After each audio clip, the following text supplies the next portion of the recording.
Muy buen día para ustedes, buenas tardes o buenos días dependiendo en la parte del mundo donde se encuentren nuestras queridas hermanas. Me han pedido el favor en esta ocasión de continuar con una serie de charlas que ustedes vienen trabajando. En este caso a mí me corresponde compartir un poco de nuestra carta apostólica del Papa Francisco, la Evangelii Gaudium. En esa medida lo hago con mucho gusto. Desde que me comentaron estaba dispuesto y lo vamos a hacer de esta manera, de una manera un poco diferente, porque tengo entendido también que se hacía el video o a través de Skype o directamente a través de un video grabación fijo y se enviaba luego a las demás comunidades. Pues esta vez lo vamos a hacer diferente y además vinculamos a nuestras queridas novicias que también seguramente van a compartir y con quienes vamos a compartir en esta jornada y en esta charla. Bien. Exhortación Apostólica Evangelii Gaudium del Papa Francisco, como ustedes bien sabrán, 24 de noviembre de 2013. Mi nombre, como se dan cuenta, nos encontramos actualmente en la sala de juntas de la Biblioteca de la Universidad Santo Tomás, sede Aquinate, y esta es la Facultad de Teología. Bien. Tenemos la exhortación apostólica, entonces, la alegría del anuncio del Evangelio. En este caso vamos a tratar algunos numerales específicamente, que fue los numerales que a mí me pidieron el favor pudiera compartir con ustedes. Carismas al servicio de la comunión evangelizadora, de los numerales 130 al 131, y cultura y pensamiento y educación de los numerales 132 al 134 según el documento. La ventaja es que este documento o está en medio impreso, pero también uno puede acceder al documento directamente en la internet, ¿no? Quise tomar esta imagen que ha sido un poco típica en diferentes lugares, una imagen de hace algunos años ya, desde que empezó el fenómeno Francisco, como lo llaman algunos en la iglesia. Y el fenómeno Francisco sucede justamente por esto. Como ustedes se dan cuenta en la imagen, el Papa está sentado en la primera silla del templo y es el pueblo el que está en el púlpito, ¿no? Todo lo contrario a la imagen de cómo normalmente se lleva a cabo dentro del contexto jerárquico. Los jerarcas hablan, el pueblo escucha. Aquí no, aquí es justamente la gente la que interpela al Papa, el Papa escucha, y como ustedes se dan cuenta además, los rostros de las personas que están aquí, que aparecen en esta parte, no son rostros solamente de un estilo de personas, son personas afrodescendientes, son personas humildes y pobres, son niños, son jóvenes, son diferentes personas, ¿no? Que están escuchando justamente, y por eso se llama fenómeno Francisco. Y hago esta introducción porque justamente estas dos partes, estos dos numerales que aparecen acá, tienen que ver con algo novedoso, con algo que es de la tradición de la iglesia, de la tradición teológica, pero a la vez con algo que es realmente novedoso dentro de esas ideas que el Papa tiene, ¿no? Recordemos además que este documento, seguramente ya lo han tratado, pero este documento es tal vez de su puño y letra el primero que oficialmente aparece. Bien. Y para entender un poco más esa imagen vamos a recurrir como a una introducción que no nos adentra directamente al tema, pero sí que nos va a ser el mapa de ruta que nos va a ayudar a comprender el por qué el Papa propone estas ideas dentro de esos numerales, ¿de acuerdo? Bien. El primero es, el Papa le apunta a algo que normalmente en sus audiencias siempre ha expresado: discernimiento de las realidades concretas. Las realidades concretas son el día a día, las situaciones que nosotros vivimos en comunidad, las situaciones que se viven en la calle, las situaciones que pasan en las noticias. Todo es realidad en cuanto nosotros nos enfrentamos a ella. Y en ese sentido, dentro de las realidades concretas hay una opción principal. En primer lugar está la persona humana. Está el sujeto humano, el ser humano. ¿Por qué razón? Porque esa fue también la opción de Jesús. O sea, si ustedes se dan cuenta, todo el discurso de primero está el hombre, que el sábado, el sábado se hizo para el hombre, no lo contrario, exactamente obedece justamente a eso que el Papa Francisco toma del Evangelio. Y en segundo lugar dice, en primer lugar, asume la persona, después la mira con misericordia, porque así la mira Dios. Por allá en el libro de Samuel dice que que el ser humano mira diferente a como Dios mira, porque Dios mira con el corazón y el ser humano se fija solamente en la apariencia. Exactamente, pues aquí hay que mirar con la mirada de Dios, como Jesús lo mira, como Jesús mira a esa persona, y además, después de mirarla así, después de asumirla, la invita. Y la invita a una vida plena, a una vida feliz. Dentro del contexto del cristianismo y de la teología nosotros decimos pues la salvación. Pero además de la salvación, eso tiene unas implicaciones diarias y por eso la realidad. O sea, no es solamente la salvación que sucederá cuando muramos, sino la salvación que, como diría Santa Teresa de Jesús, comenzamos a experimentarla ya en la tierra. O sea que aquí nos labramos nuestro propio, por decirlo de alguna manera, cielo o infierno.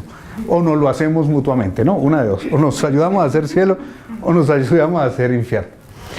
Bien, ese discernimiento como apertura a la palabra de Dios, que es acogida en la conciencia y desde la realidad concreta de cada existencia humana.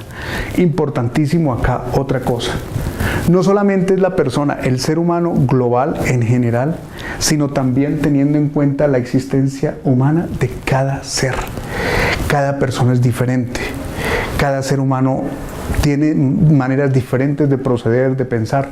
Una cosa son las situaciones en España, seguramente para las hermanas que están allá en la comunidad. Otra cosa son las situaciones en Ecuador. Otra cosa es las situaciones en la misión, u otras definitivamente en la etapa de formación noviciado o prenoviciado, ya sea dependiendo en la que se esté. Y en ese sentido tendríamos como 4 ideas o pilares concretos para el discernimiento y transformación justamente de la realidad. Lo primero, el tiempo es superior al espacio. Es decir, los procesos que nosotros iniciamos son procesos que requieren tiempo. Los procesos no son inmediatos. Si el camino de santidad es largo y peligroso, ¿cómo no va a ser también un proceso de transformación? Esto dice mucho incluso a la misma formación inicial y a la educación, de que un proceso no se logra de la noche a la mañana. O sea, una persona puede estar en una institución educativa o de formación y no por eso significa que al finalizar del año o al finalizar de la etapa está dando los resultados esperados tal cual como se esperaban. Porque el tiempo es superior al espacio y acuérdense, cada persona es una realidad concreta. Y además de eso, hay que conquistar espacios, respetar los tiempos, teniendo en cuenta que no todos van al mismo nivel y que en este mundo existen posibilidades de acoger el bien, pero también posibilidades o personas que eligieron el mal o que les gusta elegir el mal. Y ante eso no hay que hacerle mucha teología, sino darnos cuenta que la realidad es así, ¿no? Pudiéndolo hacer más fácil, muchas personas recurren justamente a lo contrario, a la otra óptica, al otro camino. Y tiene que ver justamente con la parábola de la cizaña y el trigo. Pero la cizaña y el trigo aparece aquí no solamente para decir la maldad que hay en el mundo, sino para decir que con eso también toca con mucho cuidado. Solamente dejarla madurar, cuando se recoja el trigo, ahí sí se podrá eliminar la cizaña, pero no antes. En segundo momento, y esto es muy complejo para comprenderlo a nuestro tiempo, aceptar el conflicto. Esa es otra de las revoluciones del Papa Francisco. Aceptar el conflicto, lo diferente, hacerse cargo de eso, sin lavarse las manos, como el sacerdote que pasa al lado del samaritano, por eso la parábola del samaritano, sino asumiendo al otro. Porque las heridas del samaritano, hoy en día, haciendo esa analogía, no son solamente heridas, diríamos, físicas, sino también del corazón, sino también de la mente, tantas cosas y con tantas complejidades que nosotros estamos mucho más en la vida religiosa. O sea, no porque estemos en el contexto de la vida religiosa van a suceder cosas perfectas. A veces empiezan a hacerse mellas, heridas y heridas y heridas. Eso va aumentando, aumentando, aumentando y se producen llagas, ¿no? Llagas a veces casi incurables o incunables. Por tanto, hay que buscar siempre la comunión en medio de esas diferencias e incluso del conflicto que aparece. De tal manera que todos los procesos sean como anillos entrelazados, ¿no? No sé si ustedes han visto ciertas cadenas que se entrelazan unas a unas. No para hacer una cadena fuerte, sino por hacer una comparación solamente de eso. La realidad es compleja y hay que tratarla partiendo de ella. Así como el ser humano, también las realidades. Hoy en día se habla incluso del anuncio del Evangelio, Evangelii Gaudium, de una manera integral, recurriendo a otras disciplinas. ¿Por qué razón? Porque si yo me voy a un barrio X de la periferia, a una misión, yo encuentro personas que son diferentes a quienes yo les anuncio la palabra, pero resulta que esas personas, supongamos, están comenzando nuevas maneras de cultivos a nivel de agronomía. Qué bueno que dentro de mi proceso de evangelización, no es que yo me ponga a estudiar agronomía o solamente labre el campo, sino cómo vincular a gente que tenga esos conocimientos y que me ayude. Si se trata de procesos de niños huérfanos o niños tristes, niñas también, o niñas incluso violadas, que es un caso particular y que a veces incluso en el amparo o en otros lugares se ha dado. ¿Cómo tratar eso a nivel de psicología? Porque uno, por más buenas intenciones a nivel espiritual que tenga, hay cosas que desde su disciplina no maneja. El teólogo en este caso no tiene el conocimiento ni las ciencias. Hay cosas que hacen falta y frente a las cuales se deben tratar desde otros campos. Por esa razón hay que tratar la realidad partiendo de ella y de una manera amplia. Bien, eso nos implica abrir los horizontes, y sobre todo partiendo de algo. El todo es superior a las partes. Y aquí hay una idea del Papa Francisco muy interesante, y es que él utiliza mucho la analogía o el ejemplo de la figura del poliedro. Un poliedro es una figura geométrica, ¿no? ¿Y qué pasa con esa figura? ¿Qué pasa con sus caras? ¿Son igualitas? Justamente esa es la diferencia del poliedro. Las caras de un poliedro se diferencian unas a otras, pero todas forman el poliedro. Si no fuera otra figura geométrica, o sea, seguro que sí. Es interesante porque el Papa justamente utiliza mucho, recurrentemente utiliza esa figura, va a esa figura y justamente pues la tenemos aquí. Cada parte es singular, vuelvo a repetir, pero no se pierde de vista el conjunto, la totalidad. Y esto nos lleva a pensar, por ejemplo, en palabras como bien común o unidad en la diversidad. Y también nos lleva a pensar en algo muy importante, que eso sí definitivamente no se nos puede olvidar: la caridad, que va más allá de obras caritativas, como a veces se ha entendido, que caridad es como que yo voy, ayudo a los demás y eso es caridad. No, la caridad es sinónimo de amor literalmente, y con todo lo que implica el amor cristiano, que tiene unas dimensiones impresionantes más allá de lo que normalmente nosotros conocemos, ¿no? O a veces comprendemos. Y el otro, el de misericordia, que vuelve a aparecer, y que recuerden además que el Papa, después de esta exhortación apostólica, recuerden que decretó un año de la misericordia. Sí. Exactamente. Porque tiene todo este contexto. Así las cosas, vamos entonces así, ahora sí al tema que nos involucra, porque teniendo esa introducción vamos a comprender mejor por qué aparecen esos numerales, ¿vale? Muy bien. El primero entonces, el primer punto, carismas al servicio de la comunión evangelizadora, que como les decía aparecen los numerales 130 y 131. El Papa Francisco comienza afirmando lo siguiente, numeral 130, ¿qué son los carismas definidos por él? Son dones para renovar y edificar la iglesia. No son un patrimonio cerrado, entregado a un grupo para que los custodie, como si eso fuera medallitas de oro o lingotes de oro, donde le entregan a alguien en el baúl: por favor, señores cardenales o señores obispos, guárdenlo aquí, ténganse la bondad, muchas gracias, y le entregamos la llave, obviamente, ¿a quién? Al obispo de Roma, al representante de Pedro en esa figura de entregar las llaves. No es patrimonio. No es patrimonio, ¿por qué razón? Si nosotros vamos a comprender la palabra carisma, tendríamos que ir a su misma raíz.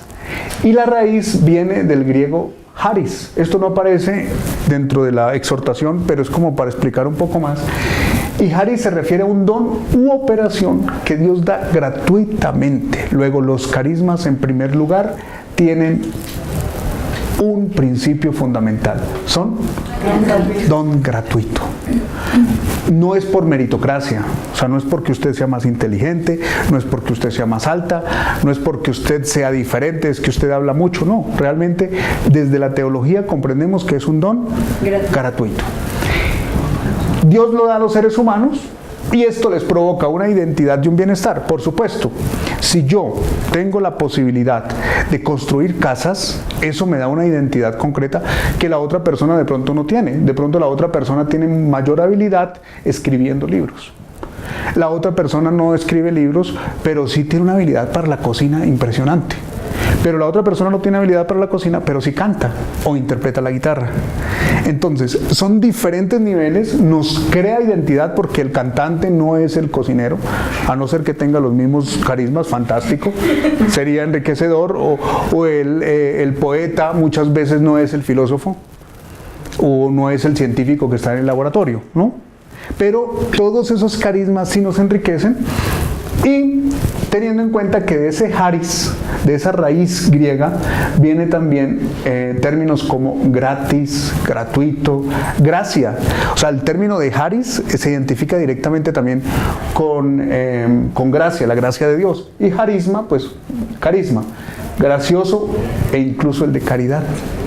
Haris también es una raíz inicial para hablar de caritas, en el latín, de haris directamente en el griego, ¿de acuerdo? Y aquí he puesto unas citas bíblicas que de alguna manera no están enunciadas ahí en el texto de la Evangelii Gaudium, pero que sí vale la pena citar acá, porque de alguna manera tienen que ver con lo que vamos a seguir tratando. ¿Podemos hacer un pause? Es que se está rozando mucho. Uy, ok, el micrófono. Sí, entonces saquemos hacia adelante.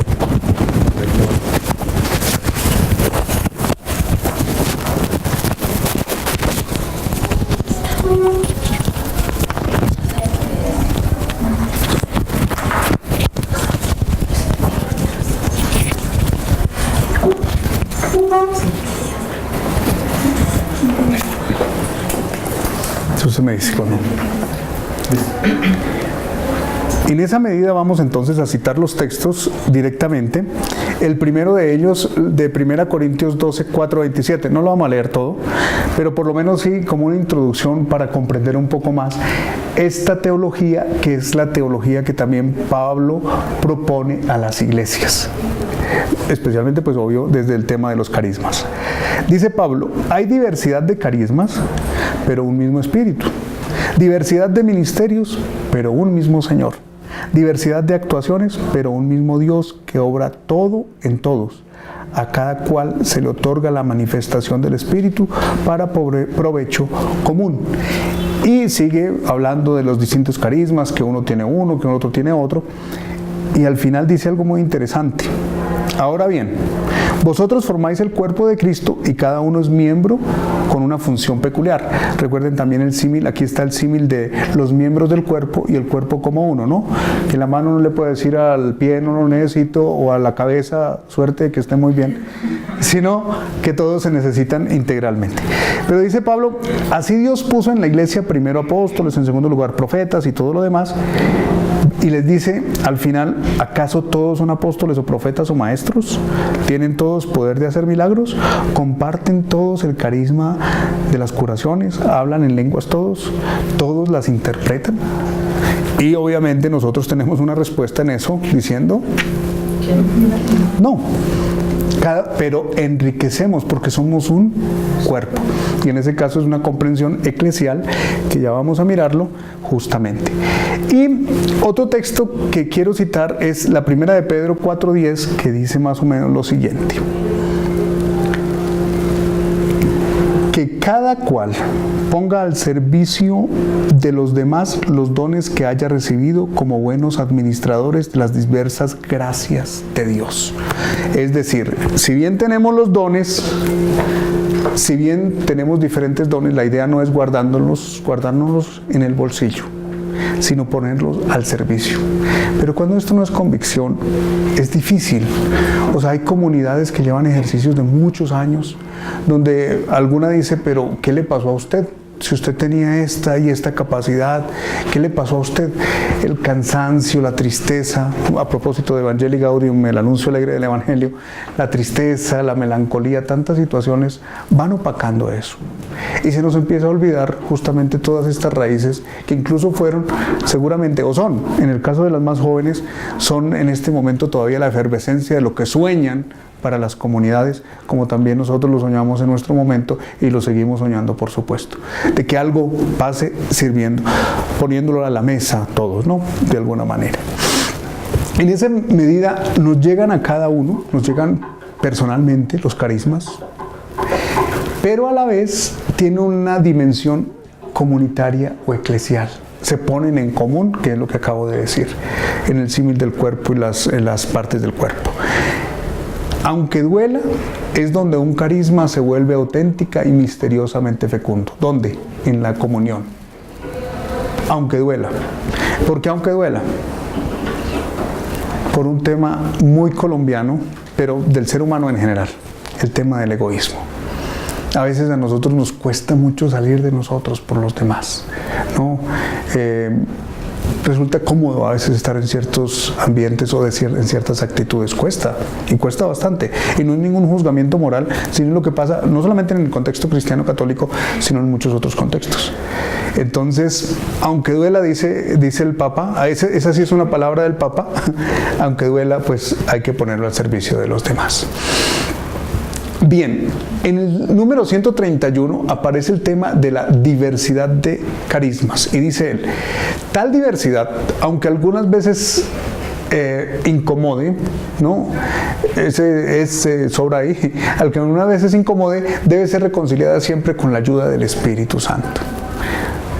A esto hay que ponerle un poco de fe o bastante fe, porque de lo contrario se convierte en algo que yo hago casi que por penitencia o por obligación, o incluso se convierte en una actitud, discúlpenme la palabra, hipócrita, de yo lo pongo al servicio mientras me vean, especialmente mis superiores, pero cuando no me vean, yo quedo totalmente zafo de eso. Pero cuando somos nosotros los que pretendemos la diversidad y nos encerramos en particularismos, en exclusivismos, cuando yo digo es que lo que yo hago es definitivamente lo único que puede mover a esta comunidad, gracias a Dios existo yo, ustedes son un añadido, en ese momento empezamos a provocar división. En ese momento somos nosotros quienes queremos construir nuestro propio interés y no el interés de los demás. Cuando somos nosotros quienes queremos construir la unidad con nuestros planes humanos, terminamos por imponer la uniformidad, la homologación, y esto no ayuda en absoluto a la misión de la Iglesia. Este numeral, o sea, así citado, está justamente en el documento. Y a eso hay que atender porque el Papa sí tiene una preocupación muy grande, pero muy grande, sobre el tema de los exclusivismos, de los autoritarismos y de todos esos ismos que nos están haciendo tanto daño, ¿no? Y por esa razón la imagen que pongo acá, unos que creen que van más para arriba y otros que creen que van más para abajo, aunque todos estén en el mismo plano. Y muchas veces impuesto por otros, ¿no? El segundo numeral, entonces. El segundo numeral tiene que ver con cultura, pensamiento y educación. Tres temas que son unos grandísimos temas que abarcan muchas disciplinas y muchas cosas a la vez. Pero aquí lo relaciona el Papa directamente con el anuncio del Evangelio a la cultura. O sea, no es la cultura en general, un tratado de filosofía de la cultura o todo lo demás, no. Aquí estamos hablando de cómo anunciar el Evangelio a la cultura y a ciertas culturas, curiosamente. No a todas, sino aquí viene un énfasis del Papa.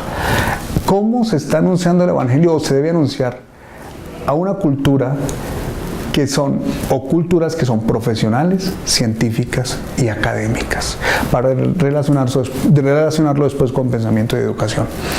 Es decir, de alguna u otra manera, la diversidad hace que nosotros nos pongamos a pensar en cómo estamos haciendo el anuncio.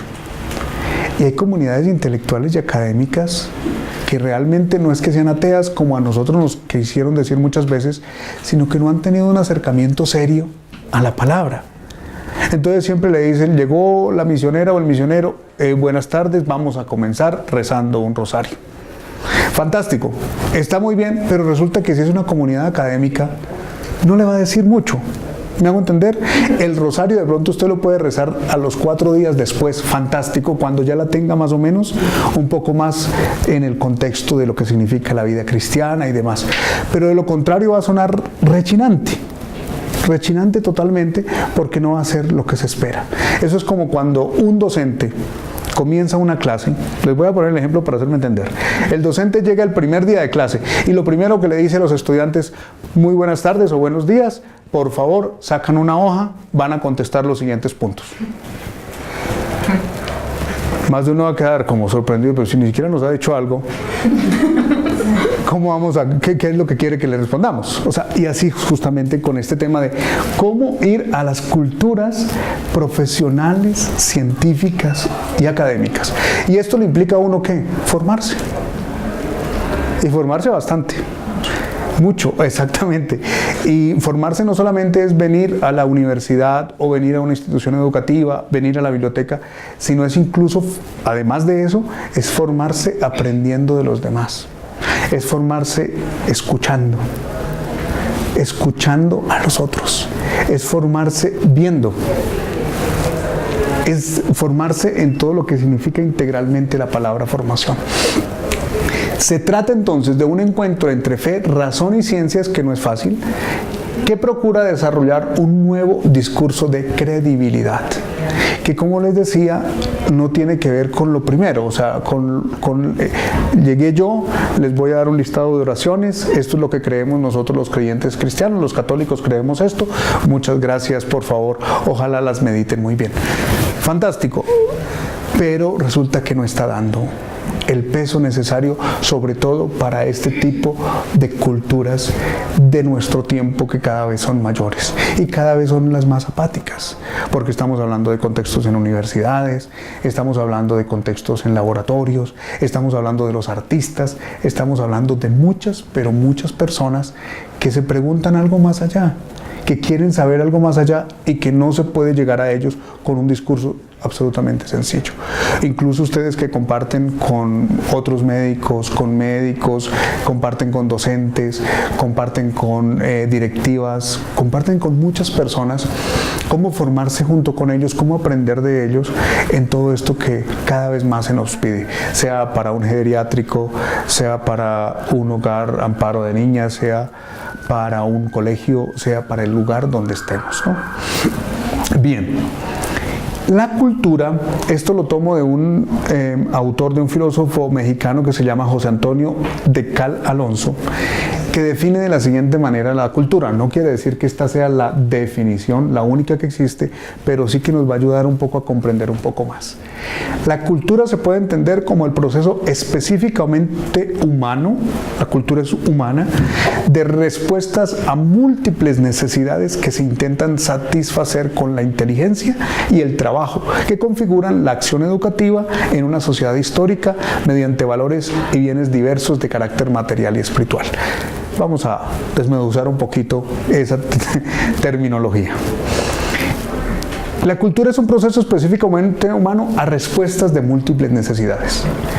¿Qué quiere decir eso? Cuando el ser humano comenzó en el planeta Tierra, sobrevivió e inició sus procesos, aparecen los procesos culturales.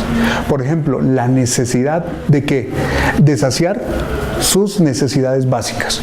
Por eso aprendió a cazar, por eso aprendió a pescar, por eso aprendió a cultivar. Y cada vez eso fue evolucionando, que es lo que muchos llaman cultivando o culturizándose, ¿no? De alguna manera, que ese término pues es ambiguo, pero de alguna manera comenzó eso. Otra manera en que el ser humano empieza a dar respuesta a esas necesidades, la comunicación. Hoy en día tenemos toda esta cantidad de medios, incluso el medio por el cual nos vamos a comunicar con las demás en otras partes, pero el ser humano de los primeros siglos es un ser humano que tiene la necesidad de comunicarse. Entonces, ¿qué empieza a utilizar? Sonidos. ¿Y qué otra cosa? Figuras. ¿Y dónde las escribía? En piedra. ¿Y con qué? Con tinta de ramas. Intentó siempre adaptarse a las circunstancias dependiendo de la situación. Y asimismo ya empieza a crear las armas o las herramientas para trabajar la tierra, para cazar. ¿Por qué? Para satisfacer justamente esas necesidades. Y así vamos considerando lo que aprendimos seguramente en la educación básica, primaria y secundaria y media vocacional, de que existían diferentes culturas, las culturas del tiempo. Dentro de las distintas culturas, por eso el mapa de Colombia con diferentes atuendos y demás, para decir mucho más cuando se trata de países que no son monoculturales, cuando se trata de tradiciones que son totalmente diferentes.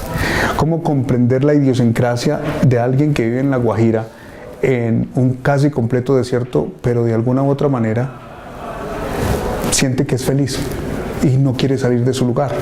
Quiere que le satisfagan sus necesidades básicas y que le den vida, eso sí. O alguien que vive en el Baupés y que come, de pronto una cultura milenaria todavía, que come simio o chimpancé o alguna cosa así.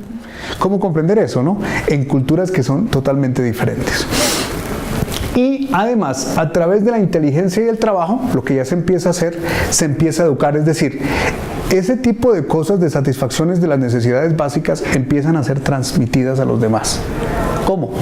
Viendo, escuchando, y muchas de esas tradiciones se fueron convirtiendo casi que en un patrón que se convierte luego en normas, que se convierte luego en costumbres, y que es lo que nosotros tenemos. La cumbia, el porro, el vallenato y todo lo demás son tradiciones que vienen desde antiguo y que hoy en día se han configurado. Las comunidades religiosas igual. ¿Cómo nace una comunidad religiosa? Con lo que se llama el carisma fundacional, a partir de las ideas de una persona, pero que se van transformando, que no pertenecen, como diría el Papa, monolíticos. Porque si pertenecen monolíticos, pues sería que entonces ya no utilizáramos estos medios de comunicación, sino volviéramos a la pizarra y la tiza, y cada uno tome nota. Pues no, si tenemos hoy en día la posibilidad de nuevos medios, pues así mismo. Respecto de los números 132 al 133, en ese anuncio de la evangelización a la cultura, el Papa da una importancia muy grande a lo inter y transdisciplinar. La teología en diálogo con otras ciencias o disciplinas humanas, sociales, exactas o puras. Aquí la teología, para el caso nuestro, la vida religiosa. Pero ya les había hablado un poco de esto ahora, antes, de cómo lo interdisciplinar tiene que ver con nuestro tiempo. O sea, hablar de una ciencia aparte de las ciencias religiosas, por ejemplo, y no pensar en las culturas, en el arte y otras disciplinas que están ahí, es muy complejo. Es muy complejo porque casi que nos resultamos hablando al ombligo y el ombligo respondiéndonos. Porque así funciona, actualmente las cosas funcionan así.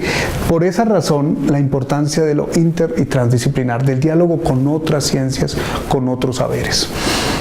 Y algo muy importante, en el tema de la evangelización a la cultura, y esto tiene que ver mucho con las misiones, puse acá una imagen, puse acá otra imagen. Algo muy interesante que tenemos y deberíamos tener en cuenta. Yo me llevo un mensaje del Evangelio, pero cuando yo lo llevo, yo me llevo también mi propia cultura. Yo soy boyacense, y como boyacense tengo ciertas, seguramente, identidades culturales, pero además soy colombiano. Así que si me voy al África, o me voy al contexto de La Guajira, o a otro lado, primero llevo mi atuendo, mi ropa, que no es la ropa de ellos. Llevo un color de piel que no es el color de piel de ellos. Llevo unas maneras de pensar que no son las maneras de pensar de ellos. Si nosotros en el interior, en Colombia mismo, tenemos problemas con las comidas, que porque a fulana de tal le gusta mucho tal comida y que estos, ¿por qué en el interior comen tal cosa? Que eso tan raro, que nosotros nunca comíamos de eso y acá comen tan extraño. Mucho más a nivel de países. En ese sentido, tendríamos que aplicar eso de a donde fueres, haz lo que vieres, es más o menos entrar a otra cultura comprendiendo que yo llevo la mía e intentar entrar en diálogo con ella. Ni es que yo me voy a volver absolutamente africano, pero tampoco significa que ellos se van a volver colombianos. no es que ellos van a comprender el Evangelio como colombiana o colombiano. No es que van a comprender la Eucaristía como colombiana o colombiano, y las hermanas que están en el África o en España saben de eso, que las formas litúrgicas son diferentes. La misa dura a veces hasta 4 horas, aquí no. Aquí una misa con 4 horas bajan al cura a tomatazos. Entonces, en esas comprensiones de diferencias hay que saber qué llevo yo, o sea, que lo mío es una identidad, pero que debo respetar, debo llevarlo con mucho cuidado a donde yo voy. De lo contrario, resulto rompiendo ciertas tradiciones o haciendo lo que pasó en el proceso de catequización, de adoctrinamiento hace más de 500 años en Latinoamérica. ¿Qué fue lo que sucedió? Les enseñaron a los indígenas a persignarse y demás, pero nunca los evangelizaron. Entonces ellos, ante los misioneros y ante los grandes reyes, se persignaban, se hacían los que oraban, y en la noche se iban a hacer sus propios ritos. Porque nunca les enseñaron de Jesucristo, un proceso evangelizador no hubo.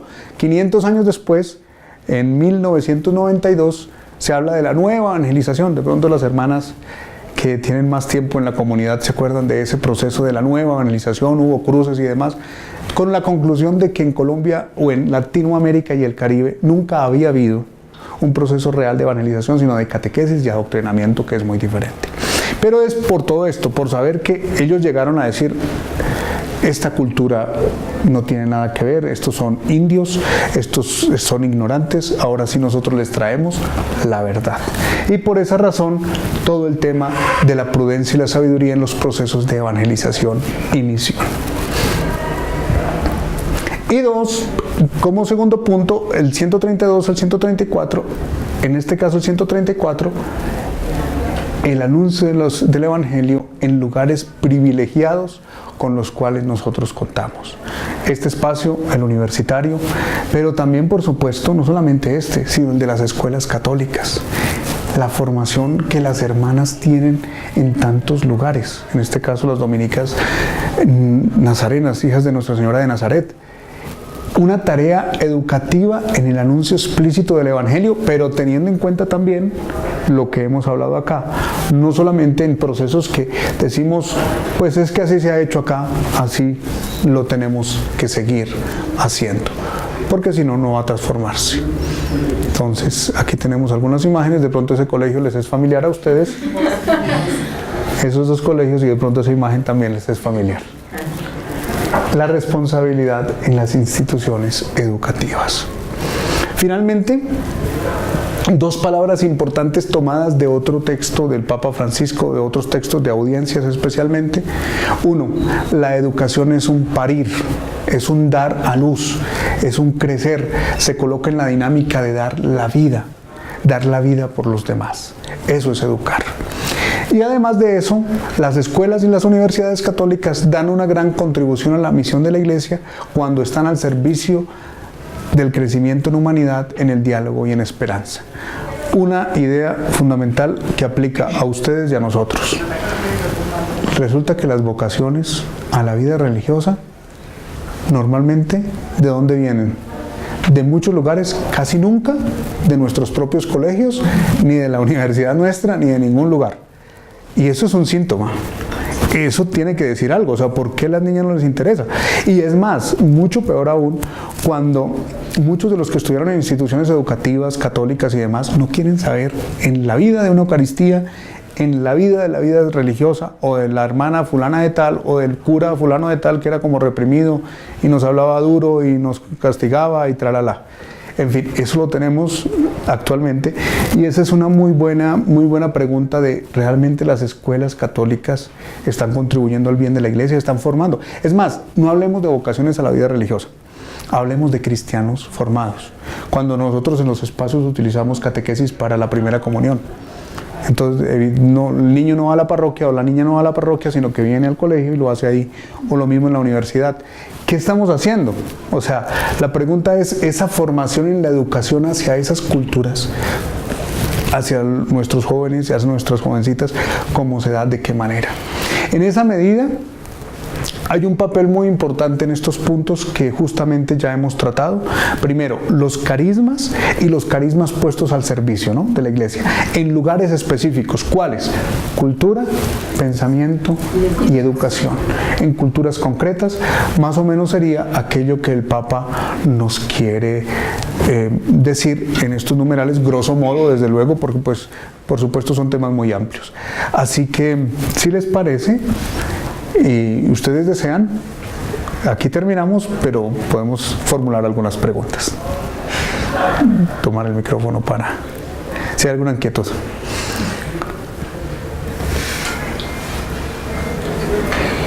Pues esto trae muchas inquietudes en el campo educativo y en el campo de formación muchísimo más. Pero digo yo, nosotros tenemos un campo muy grande en la parte educativa y eso para nosotros pues es, es complejo, muy complejo, porque es lo que dice usted, estamos de verdad llevando el Evangelio, estamos de verdad haciendo una catequesis, entre paréntesis, digamos, bien, estamos formando bien a nuestros alumnas. Esa sería la pregunta. Y la respuesta, digo yo, Dios mío, ¿cómo en estos momentos nosotros tenemos que parir, como dice usted, esa enseñanza a estos niños, a estos jóvenes, a estos muchachos? No se les olvide la imagen del poliedro, ¿no? El poliedro como una figura con diferentes partes. Creo yo que hay que comprender, al comprender la realidad, ir a la realidad, como dice el Papa Francisco, es saber que las niñas y los jóvenes que hoy nos llegan a nuestras instituciones, los niños y las niñas de hecho, son totalmente diferentes a nuestras generaciones, a la suya y a la mía. Porque ya entre la mía y los jóvenes de 24 o 25 años hay diferencias muy grandes. Yo soy docente acá y la mayoría utilizan el computador, el portátil, para escribir sus clases. Nosotros todavía utilizamos de cierta manera el cuaderno. Y asimismo las costumbres. El celular en mi niñez, en mi infancia, no existía. Hoy en día sí existe y es un medio por el cual el estudiante busca toda la información. Prácticamente todas las consultas hoy en día ya no necesitan ni siquiera imprimirlas, sino directamente las busca en el buscador por estos aparatos tecnológicos. No solamente los cambios tecnológicos, sino también las vivencias. El tema de familia. Nosotros no podemos esperar que la niña que viene al colegio venga con un papá y una mamá casados además, ¿no?, y con hermanitos. No, puede ser que a esa niña la cuide la abuelita, la tía con la mamá, o la mamá y la abuela, o el papá en su defecto, ¿no?, o hasta el abuelito. Y resulta que no viene de un hogar estructurado como lo soñaríamos alguna vez, o como se pensaba en el pasado, sino con nuevas maneras y estructuras. Entonces eso tiene repercusiones concretas. Pero además los estudiantes no son todos iguales, los procesos académicos son diferentes, no todos comprenden, así como cada una de ustedes aquí está haciendo su propia reflexión, les apuesto que cada uno está cogiendo una idea absolutamente diferente de la otra. Y al juntarnos todos comprendemos, pero no significa que yo espere que ustedes todas hayan cogido todos los temas y casi que al final diga la evaluación equivale a tanto, felicitaciones. No, son diferencias concretas y reales que existen. O lo mismo, por ejemplo, el tema de la alimentación. Muchas niñas vienen de hogares donde afortunadamente existen los recursos buenos y necesarios para ello. Otras niñas vienen de hogares en los cuales difícilmente la huepanela y el pan fue el desayuno de la mañana, mientras escuchan que otra comió cereal con yogurt y fruta, por decirlo de alguna manera. Y eso marca también diferencias.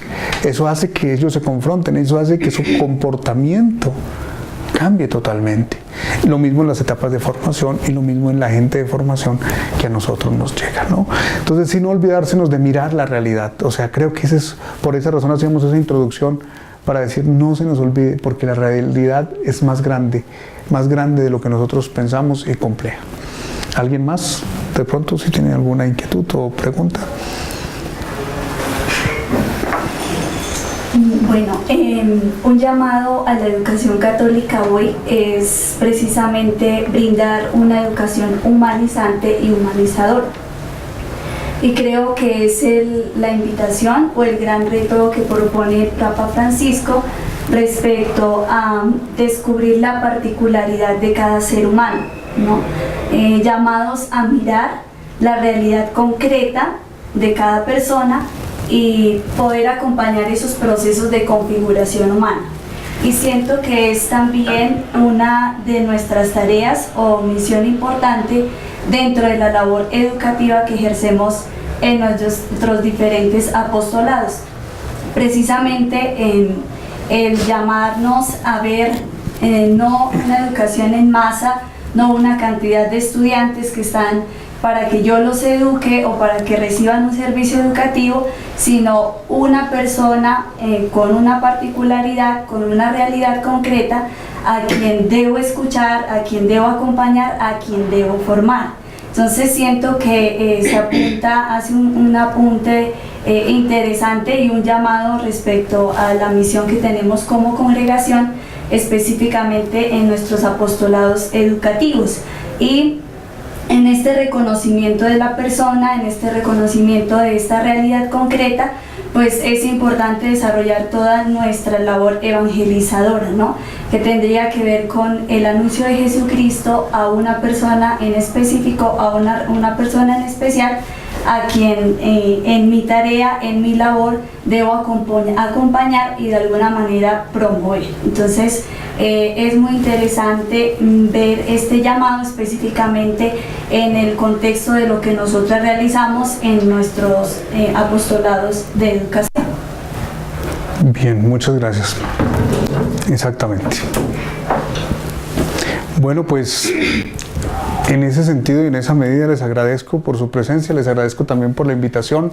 A ustedes que están en cada lugar de sus casas, de la misión, un saludo especial, un muy feliz día y que todo esto sea, por supuesto, para nuestro provecho, que las próximas charlas que vengan para ustedes sean, por supuesto, también muy provechosas. Muchas gracias y un feliz día. Dios les bendiga. Gracias.